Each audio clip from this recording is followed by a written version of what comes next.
I want to welcome all of you to this video Drasha. First, I want to start by saying that I hope every one of you is staying safe and healthy. We, of course, think of all the people who have become ill from this virus, this scourge.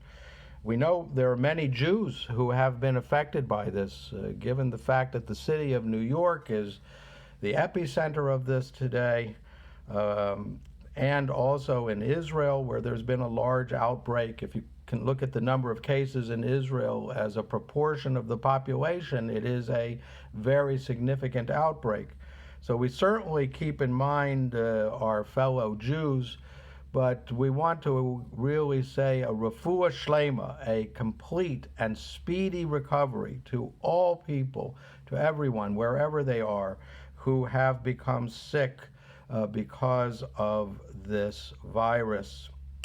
I will tell you that we have put up another video where I specifically address the current situation. It's just some thoughts that I had. This video is specifically the drasha that I would have given had I been in Peoria this Shabbos. So it is my custom in the weeks prior to Passover, to speak about the Haggadah, because my goal is to give you some food for thought, and I use those words advisedly for Passover, some food for thought regarding the Haggadah, so that hopefully as you read through the Haggadah at the Seder, you'll have some things to think about and perhaps some things to talk or discuss at your Seder. And it is particularly important this year since we will all be having small Seders.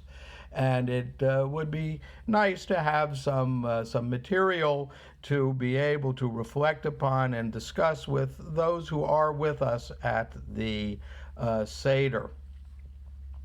The first thing that I want to discuss is the Manashtana, which comes up very early in the Haggadah, and it's very familiar to all of us. And it's also called the Four Questions. And the idea is that the asking of questions is very central to the Seder. You know, I heard this thought from Rabbi Jonathan Sachs, the former chief rabbi of the British Commonwealth, where he pointed out that the Socratic method, you know, which is something that is talked about in education, the idea that you can teach by asking questions. That is the Jewish method. The Socratic method is the Jewish method, and it is certainly the method of the Seder.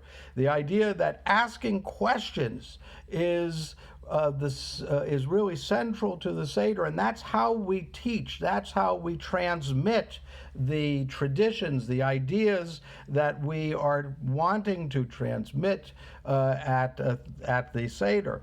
And so the questions are really an important part of the Seder.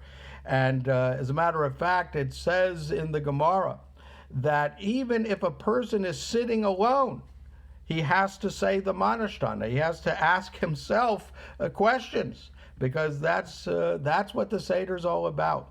Now, I will tell you that among the commentaries on the Talmud, there actually are those who hold that if someone asks a question at the Seder, such as, you know, why are we doing this in this way? Why are we having this vegetable? Remember, one of the first things we do at the Seder is we serve a vegetable. A lot of people use a potato. Some people use parsley.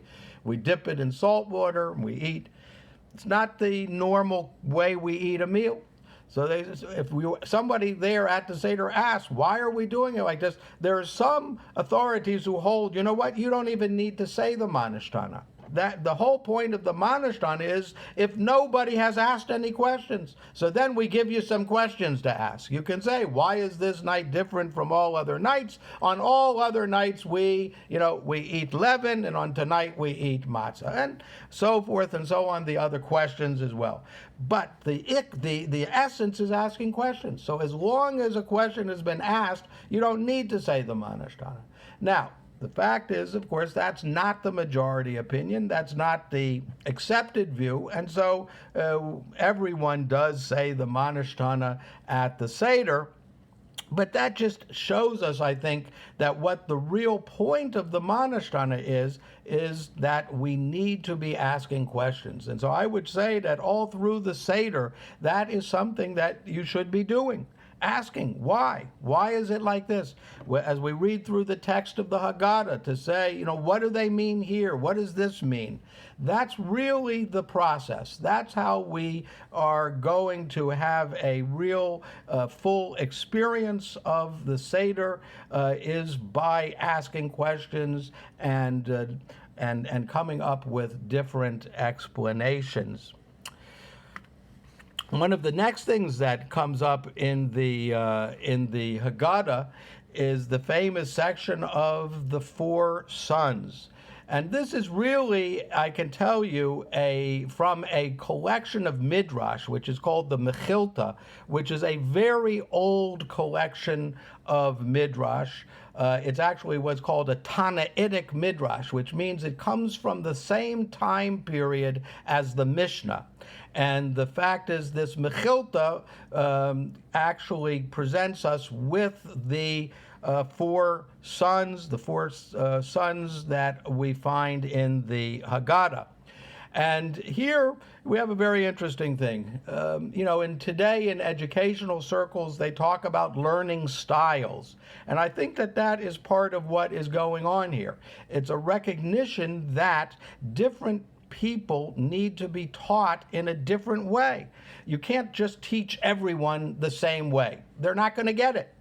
And so that's a big, big part of today's educational philosophy, that we need to look at how does each student learn, and to try and make sure that we are communicating to them in a way that works. And I think that's what this midrash is getting to as well, and that is there are different types of people. And they will ask the questions or not ask the questions, but they need to be given answers that are appropriate for them so that the message will be communicated to them. And one of the things that always used to bother me about the four sons is I used to try and group them. And if you take the translation that is given in most English Haggadahs, it calls the four sons the wise son, the wicked son, the simple son, and the one who doesn't know how to ask. And if you take those translations, it's not so easy to see, well, is there any kind of a grouping here? Or is there a progression? Do you start at one point and somehow each one of them is different, but going in the same direction?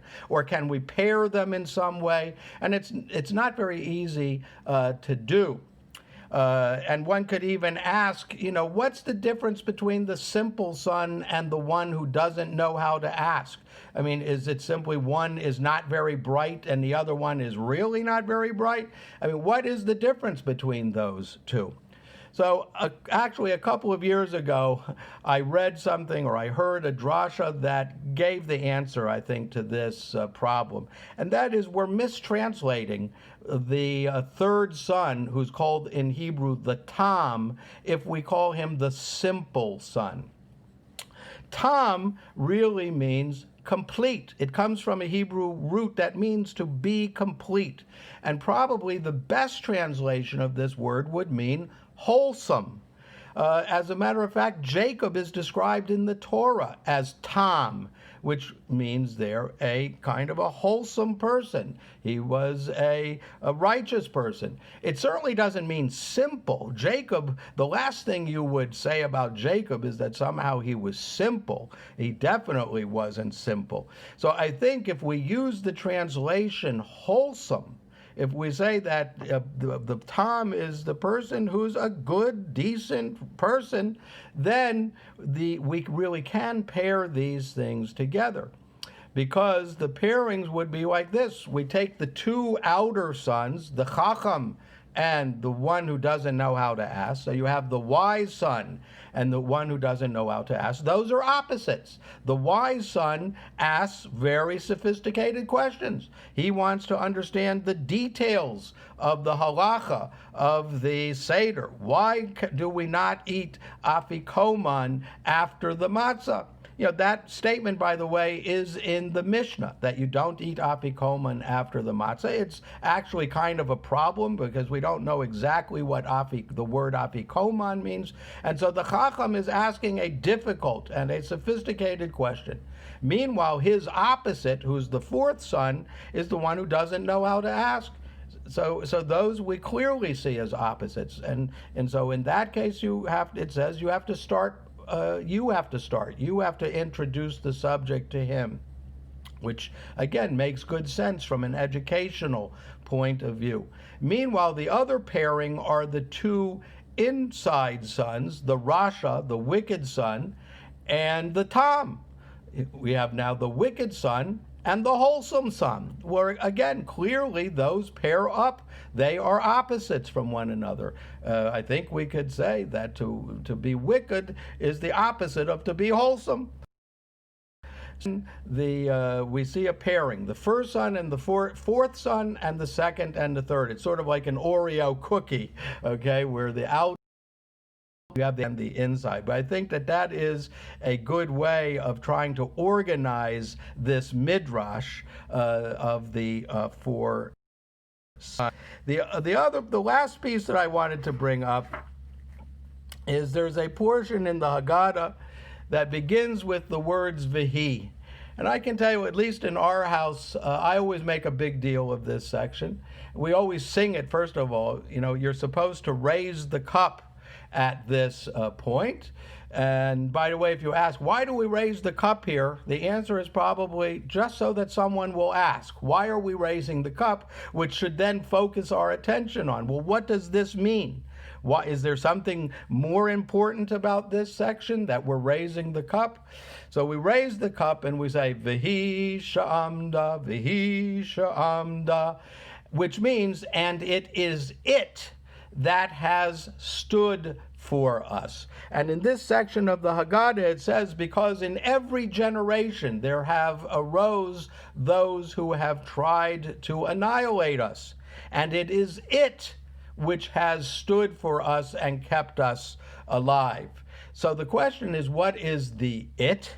What that is being referred to? Again, we have a pronoun here, Vihi. He means simply she or it. And so the question is, what is that?